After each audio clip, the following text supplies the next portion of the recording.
አብዛኞቻችን በሚኒመም ከ5 ሰዓት በላይ ስልካችን ላይ እንውላለን። 5 ሰዓት የህይወታችንን ሰተነው ፓሽናችንን፣ ፍላጎታችንን፣ እቅዳችንን፣ ራዕያችንን የሚጨምር ነገር ቫልዩ ያገኘንበት ወይስ የመጣውን አሰስገሰሱ ነው የምናየው?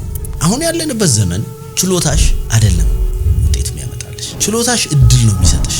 ሁላችንም ልክ እንደየራሳችን አሻራ የተለያየ ነው ብዬ አስባለሁ።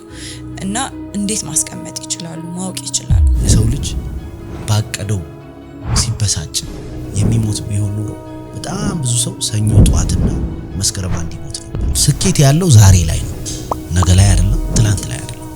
ስኬት ያለው ዛሬ ላይ ነው። ብዙ ሰው አሁን ያለበትን ሙያ ይንቃል፣ ይጠላል። ለምን?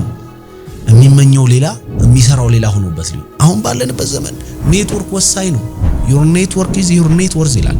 የምታውቂው ሰው ኳሊቲ ያንቺን ህይወት ኳሊቲ ይወስናል። ብዙዎቹን አፌክት ያደርጋቸዋል ብዬ ማስበው ምንድነው self doubt። of course ጉብዝና ዋጋ የለውም።